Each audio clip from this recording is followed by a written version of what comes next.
اب آج جو عذاب آتا ہے، دیکھیے کافروں کے لیے عذاب اصل میں آخرت میں ہے. دار العذاب دار الجزا وہ تو آخرت ہے، یہ تو دار الامتحان ہے. اب جو عذاب آتا ہے وہ اس قوم پر جو ہو تو حامل کتاب الہی، شریعت خداوندی کی کسٹوڈین، اللہ کے رسول کی نام لیوا، اس کے ساتھ عشق کا دعویٰ کرنے والی، عمل اس کے برعکس ہو. حالانکہ اللہ نے اگر اسے وہ مقام دیا، اللہ نے اس کی طرف رسول بھیجا اور اسے رسول کے امتی بننے کا شرف عطا کیا، اسے اپنا کلام دیا، کتاب دی، اسے اپنی شریعت دی، تو کس لیے دی؟ تاکہ اس پر خود بھی عمل کریں، اسے دوسروں تک بھی پہنچائیں. وہ گویا کہ اس روئے ارضی پر وہ امت، وہ قوم اللہ کی نمائندہ قوم ہوتی ہے، ریپرزنٹیٹو ہوتی ہے. اے انسانوں، ہمارے پاس ہے تمہارے خالق اور مالک اور پروردگار کا قانون، ہمارے پاس ہے اس کی ہدایت، ہمارے پاس ہے اس کی کتاب، ہمارے پاس ہے اس کے رسول کا اسوہ. آؤ ہماری طرف، ہمیں جانچو، ہمیں پرکھو، ہمیں دیکھو، ہم واقعتاً اسی کتاب کے مطابق چل رہے ہیں نا. دیکھ لو ہم جو کہتے ہیں وہی کرتے ہیں نا. وہی بات تو نہیں ہے کہ لما تقولون ما لا تفعلون کبر مقتا عند اللہ ان تقولوا ما لا تفعلون. آؤ دیکھو ہم نے اس کتاب کے مطابق، اللہ کی ہدایت کے مطابق کیسا اچھا معاشرہ بنایا ہے، کیسا انصاف ہے، کیسا امن ہے، کیسا بھائی چارہ ہے، کیسی اخوت ہے. آؤ دیکھو ہمارے ہاں تقسیم دولت کا نظام کتنا صحیح ہے. ایسا نہیں ہے کہ کوئی جو ہے اسے دولت کی بدہضمی ہو رہی ہو اور کوئی وہ ہے کہ جو بھوکا مر رہا ہو. ایسا نہیں ہے. دیکھو ہمارے ہاں انسانی شرافت، انسانی عزت، انسانی پریسٹیج اور انسانی حقوق بہتر سے بہتر شکل میں موجود ہیں. حریت ہے، آزادی اظہار رائے ہے، سب کچھ ہے. یہ کام اگر وہ امت کرے تو اس سے زیادہ خوش نصیب کوئی نہیں. پھر دنیا میں اس کو غلبہ ہوگا، دنیا کی خلافت اس کو دی جائے گی، دنیا کی امامت اس کو دی جائے گی، دنیا کی قیادت اس کو دی جائے گی. جیسے کبھی اقبال نے کہا تھا کہ سبق پھر پڑھ شجاعت کا، عدالت کا، صداقت کا، لیا جائے گا تجھ سے کام دنیا کی امامت کا. لیکن پھر وہی سبق پڑھنا پڑے گا جو صحابہ کرام نے پڑھا تھا. جب صحابہ کرام نے وہ سبق پڑھا تھا تو دنیا کی امامت اللہ نے ان کو عطا کی تھی کہ نہیں کی تھی؟ اگر تو اس کے مطابق عمل ہے تو ان سے زیادہ اللہ کو محبوب کوئی نہیں. اور اگر طرز عمل برعکس ہو جائے، کہیں کچھ اور کریں کچھ اور، کہیں یہ کہ قرآن پر ہمارا ایمان ہے اور اس کے قانون کو نافذ نہ کریں، کہیں یہ کہ ہماری تو محبوب ترین شخصیت محمد ہیں اور ان کی سنت کے اوپر عمل نہ کریں صلی اللہ علیہ وسلم. قرآن نے جس شے کو حرام کیا ہے اس پر اس کا استعمال کر رہے ہوں. اگر طرز عمل یہ ہو اور یہ طرز عمل اس حد کو پہنچ جائے کہ دنیا تانے دے یہ مسلمان، کہاں اسلام دنیا میں ہمیں دکھاؤ، کہاں اسلام؟ یہ مسلمان کیا اسلام پر کاربند ہیں؟ جارج برنارڈ شاہ نے کہا تھا کہ میں جب قرآن پڑھتا ہوں تو محسوس کرتا ہوں اس سے بہتر کتاب کوئی ممکن نہیں، لیکن جب مسلمانوں کو دیکھتا ہوں تو محسوس کرتا ہوں ان سے زیادہ ذلیل قوم دنیا میں کوئی نہیں. یہ کنٹراسٹ ہے جو ہم اپنے وجود سے پیش کر رہے ہیں. کیا اس کی وجہ سے لوگ اسلام کی طرف راغب ہوں گے یا اسلام سے متنفر ہوں گے؟ کیا ہمارا منہ ہوتا ہے ہم باہر جاتے ہیں؟ اسی لیے ہم تو تبلیغ، میں تو کم سے کم وہاں جا کر جو مسلمان کھوئی ہوئی بھیڑیں ہیں امت محمد صلی اللہ علیہ وسلم کی، انہی کو ریکلیم کرنے کی کوشش کرتا ہوں. جیسے کہ حضرت مسیح نے کہا تھا میں تو بنی اسرائیل کے گھرانے کی کھوئی ہوئی بھیڑوں کی تلاش میں آیا ہوں. میرا منہ نہیں ہے کہ میں وہاں کسی امریکن سے بات کروں. وہ یہ کہے گا تم اپنا گھر تو سنوارو، فزیشن ہیل تھائی سیلف. تم ایک چھوٹا سا ملک نہیں چلا سکتے، تم نے اس کا بیڑا غرق کر کے رکھ دیا ہے. تم نے اسے کورٹ آف وارڈ بنوا دیا ہے IMF کا. ہاں یہاں تو گھڑی گھڑی جو ہے قرقمین آتے ہیں IMF کے اور ورلڈ بینک کے قرقی کرنے کے لیے. ہر روز ایک نئی قرقی ہو رہی ہے، ہر روز جو ہے آج پھر گاڑیوں کا کرایہ بڑھ رہا ہے، بجلی کا کرایہ قرقی ہو رہی ہے. عوام کے اندر جو بھی راہ رہ گیا اسے بھی چوسنے کا اور کشید کرنے کے لیے ایک حکومت کو گرا دو، وہ تو بدنام کر دی گئی، دوسری حکومت لے آؤ اس کے ہاتھوں کچھ کام کروا لو، وہ بدنام ہو جائیں گے تو ان کو بھی ہٹا دینا. ان کا کیا کھیل ہے؟ یہ کھیل کھیلتے رہیں گے اور اس میں یہ ہے کہ اپنی قرقیاں کرتے چلے جاؤ. یہ حال اب کیا میرا منہ ہے کہ میں جا کر وہاں بات کروں؟ تم اپنے گھر کو دیکھو، تم اپنے ملک کو دیکھو. ایک وہ ہے جنہیں تصویر بنا آتی ہے، ایک تم ہو کہ لیے اپنی بھی صورت کو بگاڑ. ایک ہی ساتھ تم آزاد ہوئے تھے، ہندو بھی تھے کہ نہیں تھے. انہوں نے اس ملک کو بنایا ہے، اپنی معیشت کو، اپنی اکانومی کو اپنی بنیادوں پر، اپنے پاؤں پر، اپنے پیروں پر کھڑا کیا ہے. آج جو ہے وہ ایک منی سپر پاور بن چکا ہے. اور وہ کہ ڈرتا تھا پاکستان دو طرف سے ہمیں جو ہے قابو میں کر لے گا. پہلے تقریباً 20 برس جو ہیں ہندوستان کے، بھارت کے کانپتے ہوئے گزرے ہیں پاکستان سے. اب 30 برس سے جو صورتحال ہے وہ آپ کو معلوم ہے. تو صورت یہ ہے کہ جب کوئی قوم جو امت مسلمہ ہو یہ طرز عمل اختیار کرتی ہے تو عذاب اس پر آتا ہے. بڑی کڑوی بات ہے. آج عذاب کفار پر نہیں آ رہا، وہ تو اللہ تعالیٰ ان سے آخرت میں نبٹ لے گا. اور آخرت تو ہے ہمیشہ کی، بڑا سو عذاب تو وہی کا ہے. وَلَعَذَابُ الْآخِرَةِ أَكْبَرُ لَوْ كَانُوا يَعْلَمُونَ. دنیا میں کفار پر عذاب آتا تھا جب کوئی رسول بھیج دیا جائے، اب رسول آئے گا نہیں. ایک ایکسیپشن ہے وہ بعد میں بتاؤں گا. لیکن اب دنیا میں جو عذاب آتا ہے وہ مسلمان امت پر آتا ہے. اب اس کو چونکہ بات بہت کڑوی ہے، تھوڑا سا میں اس کے اندر آپ کے لیے سمجھنا، حلق سے اتارنا اس کڑوی گولی کا آسان کر دوں. دیکھیے ہم سے پہلے بھی ایک امت مسلمہ تھی کہ نہیں؟ ہماری عمر جو ہے امت مسلمہ کی حیثیت سے ابھی 1400 برس ہوئی ہے. 1417 سن ہجری چل رہا ہے نا. اس میں آپ اور حضور کی بعثت 12 برس اور، تو 1430 برس سمجھیے. اس لیے کہ اس وقت جب سے کہ وحی کا آغاز ہوا ہے. یہ ہماری کل تاریخ ہے. ابھی 1450 برس نہیں ہوئی. ہم سے پہلی جو امت تھی 2000 برس تک اسی مقام پر فائز رہی. وہ کون تھے؟ بنی اسرائیل. وہ موسیٰ کے امتی تھے، ہم محمد کے امتی ہیں علی نبینا و علیہ الصلوۃ والسلام. انہیں تورات دی گئی تھی، ہمیں قرآن دیا گیا ہے. نبی ہونے کے اعتبار سے افضل ترین نبی، رسول ہونے کے اعتبار سے اکمل ترین رسول، کتاب ہدایت ہونے کے اعتبار سے جامع ترین کتاب، نوع انسان را پیام آخری حامل او رحمت للعالمین. یہ اپنی جگہ تقابل ہے، لیکن ایک اور اعتبار سے دیکھیے عمر اس کی طویل تھی 2000 برس، ہماری ابھی 1400 برس ہوئی. اور دوسری بات، اس امت میں 1400 برس تک کوئی وقت ایسا نہیں گزرا کہ کوئی نبی موجود نہ ہو. سینکڑوں نبی آئے. شروع ہوئی ہے 1400 قبل مسیح میں جب تورات دی گئی حضرت موسیٰ کو. اور آپ کو معلوم ہے اس وقت 2 رسول تھے، موسیٰ بھی اور ہارون بھی علیہ السلام. پھر حضور کی حدیث بخاری شریف میں موجود ہے، کانت بنو اسرائیل تسوسہم الانبیاء کلما ہلک نبی خلفہ نبی. بنی اسرائیل کی سیاست اور حکومت جو ہے انبیاء کے ہاتھ میں ہوتی تھی. جب بھی کوئی نبی فوت ہوتا تھا دوسرا نبی اس کا قائم مقام، اس کا جانشین ہو جاتا تھا. جیسے داؤد کے بیٹے سلیمان. آخری جو نبی آئے ان کے ہاں وہ حضرت مسیح، اور ان کے ہم عصر حضرت یحییٰ علیہ السلام. تو یوں سمجھیے 2 سے شروع ہوا، 2 پر ختم ہوا. موسیٰ و ہارون، عیسیٰ و یحییٰ. درمیان میں 1400 برس، اور کوئی وقت ایسا نہیں ہے جب کہ کوئی نبی موجود نہ ہو. کیسی امت تھی.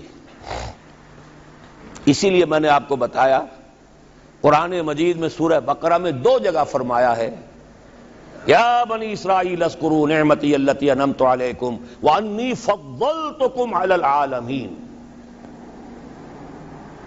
6واں رکوع بھی شروع ہوتا ہے اسی آیت سے سورہ بقرہ کا، اور 15واں رکوع پھر شروع ہوتا ہے اسی آیت سے. اے بنی اسرائیل میرے اس انعام و اکرام کو یاد کرو جو میں نے تم پر کیا، اور میں نے تو تمہیں تمام جہان والوں پر فضیلت دی تھی. لیکن وہی بنی اسرائیل جب ان کا طرز عمل کیا ہوا، شریعت کو پس پش ڈال دیا. نبذ فریق من الذین اوتوا الکتاب کتاب اللہ وراء ظہورہم مثل الذین حملوا التوراۃ ثم لم يحملوها كمثل الحمار يحمل اسفارا. کتاب سے ناطہ توڑ لیا، بس اس کو مقدس کتاب بنا کر رکھ دیا، نہ پڑھنا، نہ سمجھنا، نہ اس پر عمل کرنا، جیسے ہم کرتے ہیں۔ ایصال ثواب کی محفلوں میں کام آتا ہے، یا بچیوں کو وہ جہیز میں دینے کے کام آتا ہے، یا قرات کی محفلیں ہوتی ہیں، مقابلے ہوتے ہیں۔ اللہ اللہ خیر صدہ قرآن مجید سے ہمارا کیا سروکار رہ گیا ہے؟ بہائے آتش ترا کار جزی نیست کہ از یاسین او آسا بمیری۔ عیاشیاں کرتے تھے، بدماشیاں کرتے تھے، غلط کام کرتے تھے، لیکن انہیں خیال یہ تھا کہ ہم چونکہ ابراہیم کی نسل سے ہیں، موسیٰ کی امت میں سے ہیں، نحن ابناء اللہ واحباؤہ، ہم تو اللہ کے بیٹوں کے مانندے بڑے چہیتے ہیں۔ اسی پر اللہ نے فرمایا فَلِمَ يُعَذِّبُكُمْ بِذُنُوبِكُمْ بَلْ أَنْتُمْ بَشَرٌ مِّمَّنْ خَلَقَ۔ ایسے ہی تم چہیتے اور لاڈلے ہو تو اللہ تعالیٰ تمہیں عذاب کیوں دیتا رہا ہے؟ تمہیں نیبوکڈنیزر کے ہاتھوں پٹوایا 600 قبل مسیح میں، یوں سمجھیے تقریباً وسط میں آتا ہے یہ معاملہ، 1400 قبل مسیح میں تورات دی گئی، اور سمجھیے کہ ایک مسیحی میں حضرت مسیح آ رہی ہے 30 سن عیسوی میں، ان کے درمیان تقریباً وسط میں اشیریوں کے ہاتھوں پٹوایا اور اب بابلیوں کے ہاتھوں پٹوایا۔ بخت نصر جس کو کہتے ہیں، نیبوکڈنیزر، 6 لاکھ یہودی اس نے قتل کیے یروشلم میں، 6 لاکھ کو قیدی بنا کر لے گیا، ہیکل سلیمانی گرا دیا گیا جو کہ ان کا کعبے کے درجے میں تھا، اور یہ کہ کوئی ایک متنفس نہیں بچا یروشلم میں، کوئی 2 اینٹیں سلامت نہیں رہی۔ انہیں لے گیا بیبیلونیا میں، کیپٹیوٹی، پیریڈ آف کیپٹیوٹی، وہاں سے واپس آئے، توبہ کی انہوں نے، حضرت عزیر علیہ السلام کی دعوت توبہ جو ہے، توبہ کی منادی کے نتیجے میں، تو پھر اللہ نے انہیں ایک موقع اور دیا، اور ان کی ایک بڑی عظیم سلطنت قائم ہوئی، مکابی سلطنت، اور پھر ٹیمپل جو ہے دوبارہ بنا، یہ جو سیکنڈ ٹیمپل کہلاتا ہے، دوسری تعمیر جو ہوئی ہیکل سلیمانی کی، اس کو بھی پھر دوبارہ جب ان کے ہاں وہی لچھن آئے، میں تجھ کو بتاتا ہوں تقدیر امم کیا ہے، شمشیر و ثنا اول، طاؤس و رباب آخر، جب وہی لچھن ہو گئے پھر عذاب کے کوڑے پڑے، پہلے گریکس کے ذریعے، یونانیوں کے ذریعے، پھر رومنز کے ذریعے، اور سن 70 عیسوی میں وہ دوسرا ہیکل سلیمانی بھی مسمار کر دیا گیا، اور انہیں فلسطین سے نکالا دے دیا گیا، نکل جاؤ یہاں سے۔ تقریباً یوں سمجھیے کہ 1917 تک، سن 70 سے 1917 تک کتنے ہو گئے؟ 1850 برس ہو گئے تقریباً، 1850 برس یہ لوگ پھر فلسطین میں داخل نہیں ہو سکے، اور وہ ہیکل سلیمانی آج تک بھی پڑا ہوا ہے منہدم، سوائے اس کی ایک دیوار کے جسے یہ ویلنگ وال کہتے ہیں، وہاں جاتے ہیں رو دھو کر آ جاتے ہیں۔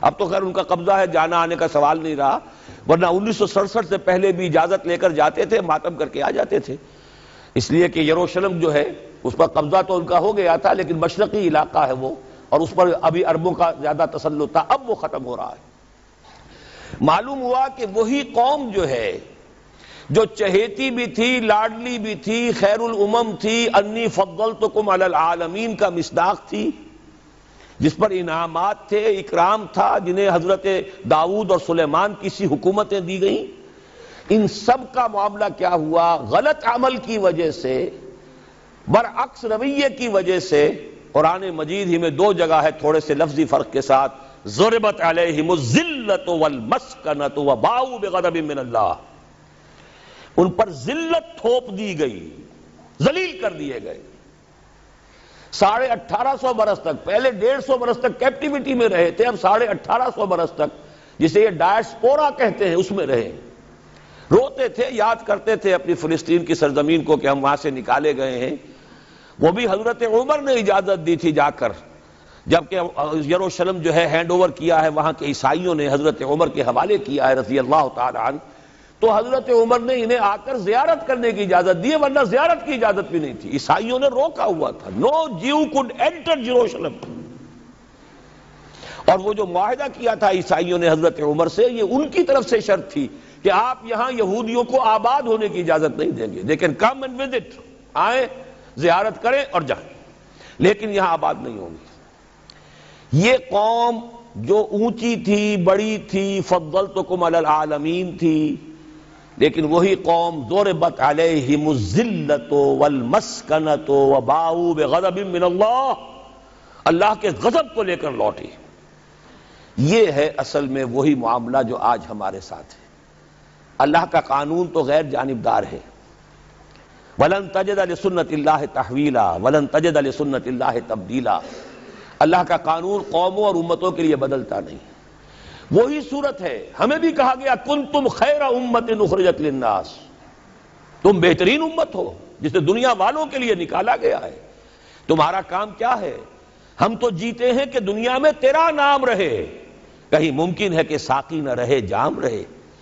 ہمارا کام تو تھا اس اسلام پر عمل کریں اور دنیا کو دعوت دیں، اپنے عمل میں بھی گواہی دیں، آؤ دیکھ لو ہم جو کچھ کہہ رہے ہیں یہ تھیوری نہیں ہے، یہ صرف لفاظی نہیں ہے، یہ شاعری نہیں ہے۔ اگر محمد رسول اللہ نے فرمایا صلی اللہ علیہ وسلم سید القوم خادمہم، آؤ دیکھ لو مدینے میں ہمارا خلیفہ عمر فاروق خادم ہے کہ نہیں ہے؟ کیا کوئی بادشاہ ہے؟ کیا اس نے کوئی محل بنایا ہے؟ کیا اس کے لیے کوئی خدم و حشم ہے؟ کیا اس کے لیے کوئی باڈی گارڈ ہے؟ کچھ بھی نہیں۔ جیسی جھونپڑیاں دوسروں کی ہیں ویسی جھونپڑا اس کا ہے، جیسے پیبند لگے ہوئے کپڑے دوسروں کے ہیں بلکہ دوسروں کے بہتر بھی ہوں گے، اس کے کپڑوں میں پیبند لگا ہوا ہے، اس کے نام سے قیصر و کسریٰ کے درباروں میں لرزہ ہے، لیکن اس کی سادگی کا عالم یہ، آؤ دیکھو، see with your own eyes, come here, see it۔ یہ اگر ہم کرتے اور کر سکتے، جب تک کرتے رہے تو ہم سے اونچا کوئی نہیں، اللہ کا ہم سے بڑھ کر محبوب کوئی نہیں، ہم سے زیادہ امت مرحومہ اور کوئی نہیں۔ لیکن جب ہم نے برعکس روش اختیار کی تو کیا ہوا؟ جیسے انہیں پٹوایا گیا تھا ایشورینز کے ہاتھوں، ہمیں پٹوایا گیا سب سے پہلے جو صلیبیوں کے ہاتھوں، کروسیڈرز۔ کئی لاکھ مسلمان قتل ہوا کروسیڈز کے اندر۔ جب پہلی مرتبہ عیسائیوں نے قبضہ کیا یروشلم پر، تقریباً 90 برس 88 برس عیسائیوں کے قبضے میں رہا ہے، اب وہ دوبارہ چلا گیا یہودیوں کے قبضے میں۔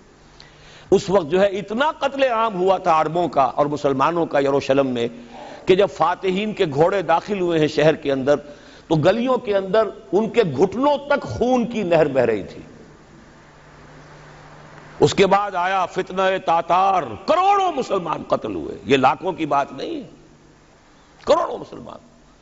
پورا روسی ترکستان کا علاقہ ختم ہوا، افغانستان ختم ہوا، ایران ختم ہوا، عراق ختم ہوا، 4 عظیم مملکتیں۔ اور آخری خلیفہ بنو عباس کا وہ گھسیٹ کر نکالا گیا اپنے محل سے، مستعصم باللہ۔ ویسے تو نسل تو حضور کے چچا کی نسل سے تھا، عباسی تھا، حضرت عباس رضی اللہ تعالی عنہ کی نسل سے ہے، مستعصم باللہ، لیکن اس کو گھسیٹ کر نکالا گیا ایک جانور کی کھال کے اندر لپیٹ کر، اور تاتاریوں نے اپنے گھوڑوں کے سموں تلے اسے کچل دیا۔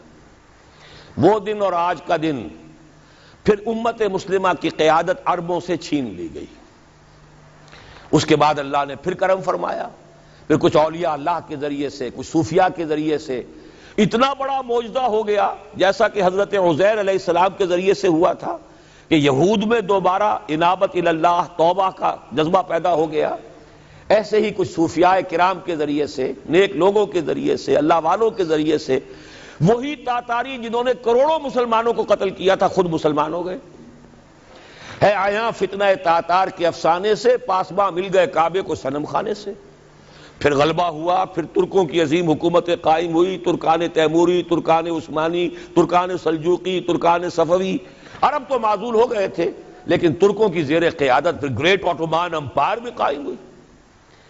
اس کے بعد پھر جب وہ ترکوں کے اندر بھی وہی بادشاہت، وہی عیاشیاں، وہی محل بن رہے ہیں، وہی جو ہے توپ کاپی محل جا کر دیکھ لیجئے، وہی عیاشیاں شروع ہو گئی، وہی اللے تللے ہو گئے، وہی ظلم شروع ہو گئے، تو پھر اللہ نے دوبارہ پھر ہمیں یورپی اقوام کے ہاتھوں ذلیل کیا، کہیں انگریزوں کے غلام، کہیں فرانسیسیوں کے غلام، کہیں اطالویوں کے غلام، کہیں ولندیزیوں کے غلام۔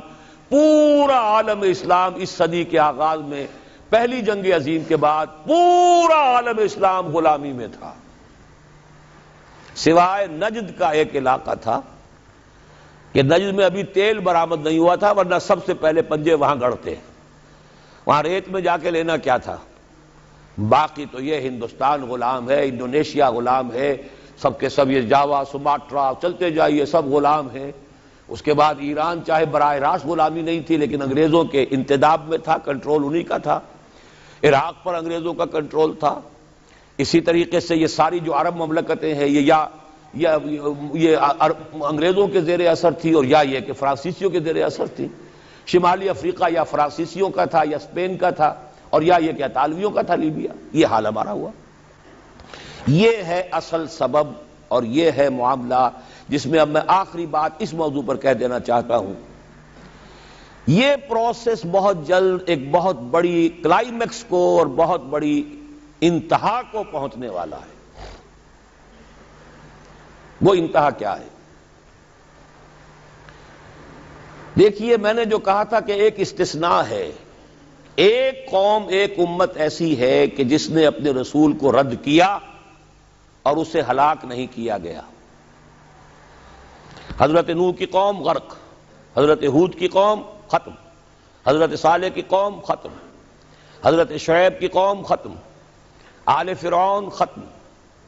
یہود وہ امت ہے کہ معزول تو ہو گئی، جیسے ہی حضور آ گئے قرآن لے کر معزول ہو گئے۔ وہ جیسے کوئی ایک منصب ہے، اس منصب سے معزول کر دیے گئے، قتل نہیں کیا گیا، انہیں زندہ رکھا گیا۔ منصب تو اب قرآن آ گیا، محمد الرسول اللہ آ گئے صلی اللہ علیہ وسلم، اور کعبے کے گرد ایک نئی امت۔ وَكَذَلِكَ جَعَلْنَاكُمْ أُمَّةً وَسَطًا لِتَكُونُوا شُهَدَاءَ عَلَى النَّاسِ وَيَكُونَ الرَّسُولُ عَلَيْكُمْ شَهِيدًا۔ اگرچہ یہ امت 600 برس قبل قتل اور ختم ہونے کی مستحق ہو چکی تھی۔ کیوں؟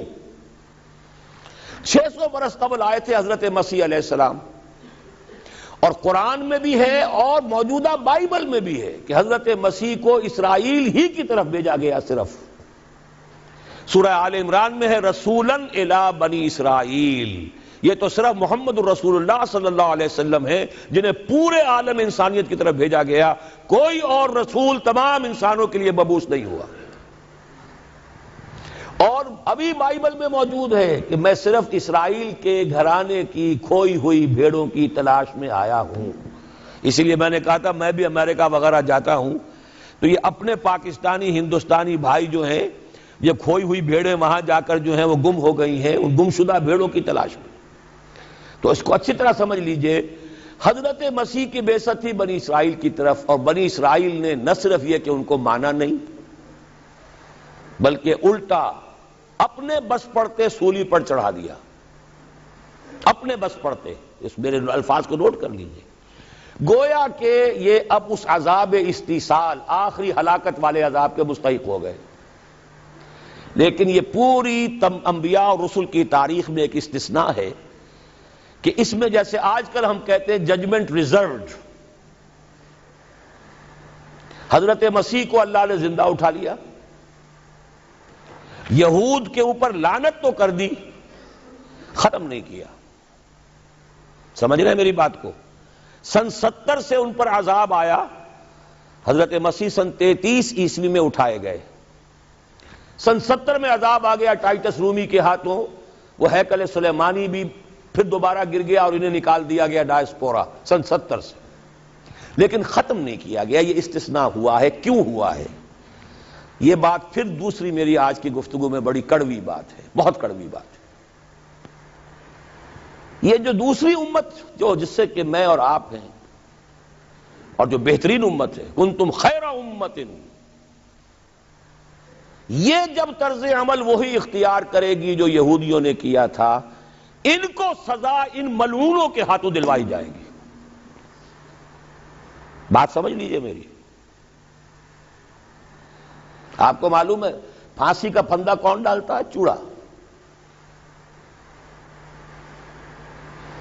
اور ہندوستان میں مجھے بتایا مولانا امین حسن اصلاحی صاحب نے، وہ مشرقی یو پی سے ان کا تعلق ہے، اعظم گڑھ سے، کہ ہمارے علاقے میں یہ رواج تھا کہ اگر کوئی راجپوت شخص کوئی بہت گھناونا کوئی کام کرتا تھا تو اس کو جوتے لگواتے تھے چمار کے ہاتھوں۔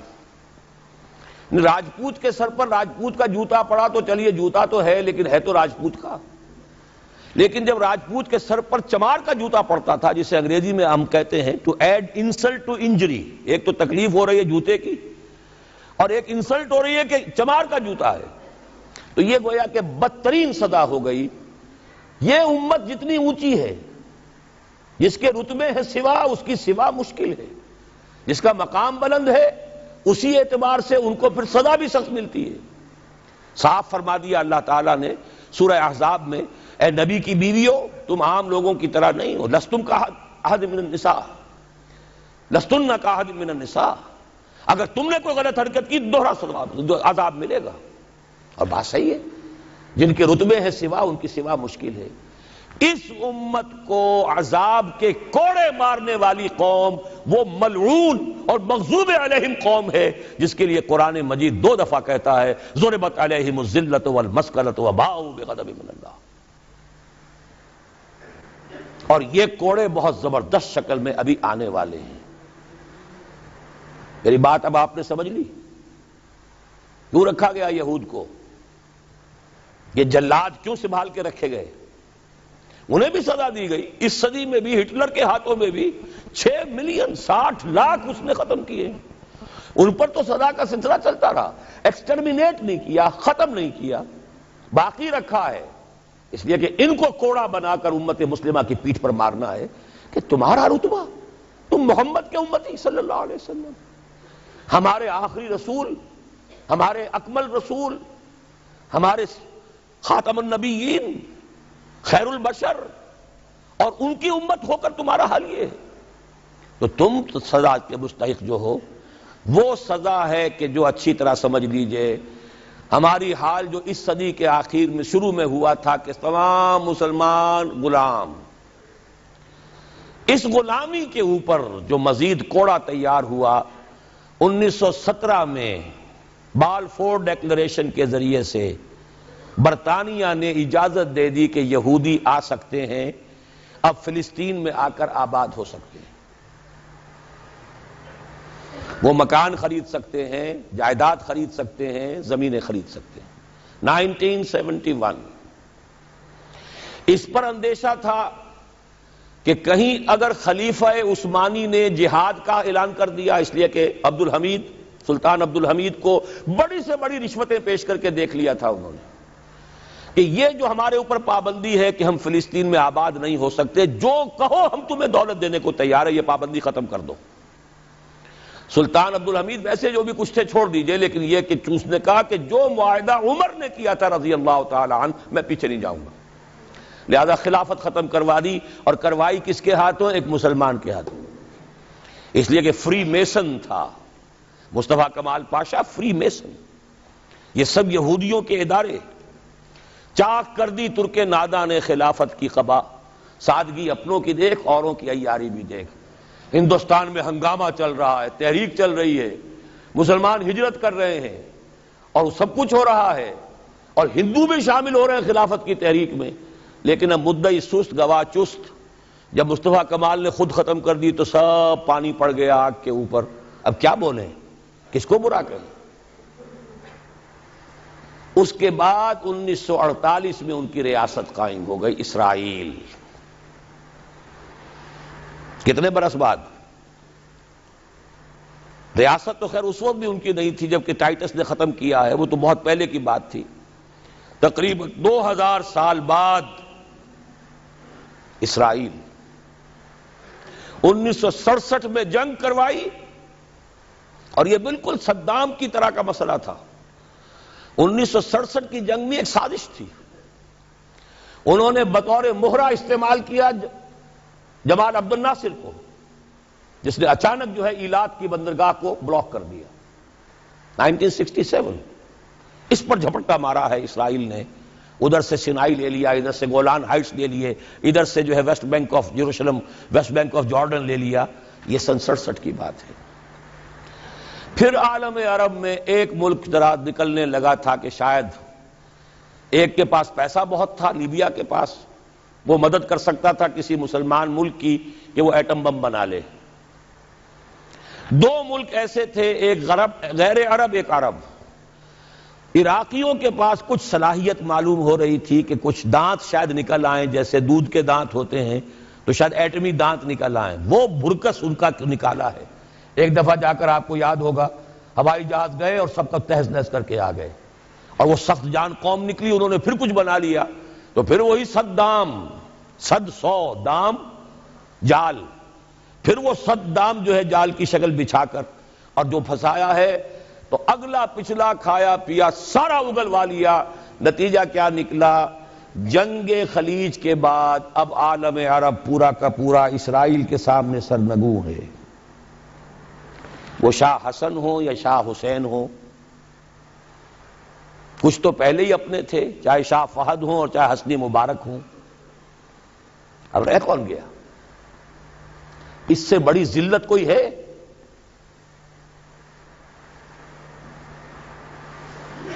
جن کے ساتھ ایک میز پر بیٹھنے کو تیار نہیں تھے، جن کے ساتھ گفتگو کو تیار نہیں تھے، اور بلا کر کہاں کھڑا کیا ہے؟ آؤ میڈرڈ میں، اسپین میں آؤ، اسپین سے شروع کروائیں گفتگو. اور اسپین کون سی جگہ ہے؟ مسلمانوں کا دنیا میں سب سے بڑا قبرستان، جہاں 800 برس حکومت کی اور پھر ایک ایک بچہ ختم کر دیا گیا، نام و نشان مٹا دیا گیا. 1492 میں فال آف گرینیڈا ہوا ہے، سقوط غرناطہ، اور 1992 میں ٹھیک 500 برس بعد یہ نیگوسیشن شروع ہوئی ہیں میڈرڈ کے اندر. اور اب جو صورتحال ہو رہی ہے، آپ اخبارات میں پڑھ رہے ہوں گے، وہ نام نہاد صلح کو توڑنے کے اوپر تلا بیٹھا ہوا اسرائیل. کیا ہوگا؟ ابھی میں ادھر جانا نہیں چاہتا. بہت بڑا ہنگامہ آ رہا ہے، بہت بڑا ہنگامہ آ رہا ہے. اور سب سے بڑا یہ عذاب کا کوڑا جو ہے یہودیوں کے ہاتھوں کس پر پڑے گا؟ عربوں پر. کیوں پڑے گا؟ اس لیے پڑے گا کہ اس امت مسلمہ میں عربوں کی فضیلت سب سے اونچی ہے. اصول تو وہی ہے، جن کے رتبے ہیں سوا ان کی سوا مشکل ہے. عرب کون ہیں؟ جن میں سے حضور تھے صلی اللہ علیہ وسلم. یہ رتبہ بلند ملا جس کو مل گیا، ہر مدعی کے واسطے دار و رسن کہاں. عرب کون ہیں؟ جن کی مادری زبان میں اللہ کا کلام ہے. مجھے اور آپ کو 100 پاپڑ بیلنے پڑیں گے قرآن کو سمجھنے کے لیے. ہماری بہت عظیم اکثریت تو پھر بھی نہیں سمجھ سکے گی، ترجمے پڑھ لے گی زیادہ زیادہ، اور کیا کرے گی؟ ان کی مادری زبان. انہوں نے جب پیٹھ دکھائی اور اس صدی میں کولونیل رول سے آزاد بظاہر ہو جانے کے باوجود کسی نے قبلہ من قبلہ راست کردم، کسی نے وہ قبلہ کر لیا واشنگٹن کی طرف، کسی نے کر لیا ماسکو کی طرف، تو بدترین سزا کے وہی مستحق ہیں. اور جان لیجئے کہ وہ ہولوکاسٹ مڈل ایسٹ میں آنے والا ہے، آرمگڈون، الملحمۃ العظمی. میں نے یہ ساری چیزیں اپنی ایک کتاب میں لکھ دی ہیں. سابقہ اور موجودہ مسلمان امتوں کا ماضی حال اور مستقبل. ایک موجودہ امت مسلمہ ہے ہم، ایک سابقہ امت مسلمہ ہے معزول شدہ، وہ ہیں یہود، اب بھی موجود ہیں، امت موسیٰ ہے، صاحب تورات ہے. ان کا ماضی کیا ہے، حال کیا ہے، مستقبل کیا ہے؟ مستقبل میں سب سے بڑا پیچ جو پڑنے والا ہے، جیسے پتنگوں کا پیچ ہوتا ہے، ان دو امتوں کا ہے. مڈل ایسٹ سب سے بڑی جنگ، تاریخ انسانی کی عظیم ترین جنگ کا میدان بنے گا، جس کو حضور نے نام دیا الملحمۃ العظمی، عظیم ترین جنگ. احادیث موجود ہے میری اس کتاب کے اندر، حوالوں کے ساتھ ہے، ٹیکسٹ کے ساتھ ہے. ویل للعرب من شر قد اقترب، ہلاکت اور بربادی ہے عرب کے لیے اس شر سے جو قریب آ چکا ہے. لیکن اب یہ بات تو پھر میرے اور آپ کے لیے ذرا دور کی ہو گئی. تیسری کڑوی بات اب آ رہی ہے. ابھی تو عربوں کی بات تھی نا.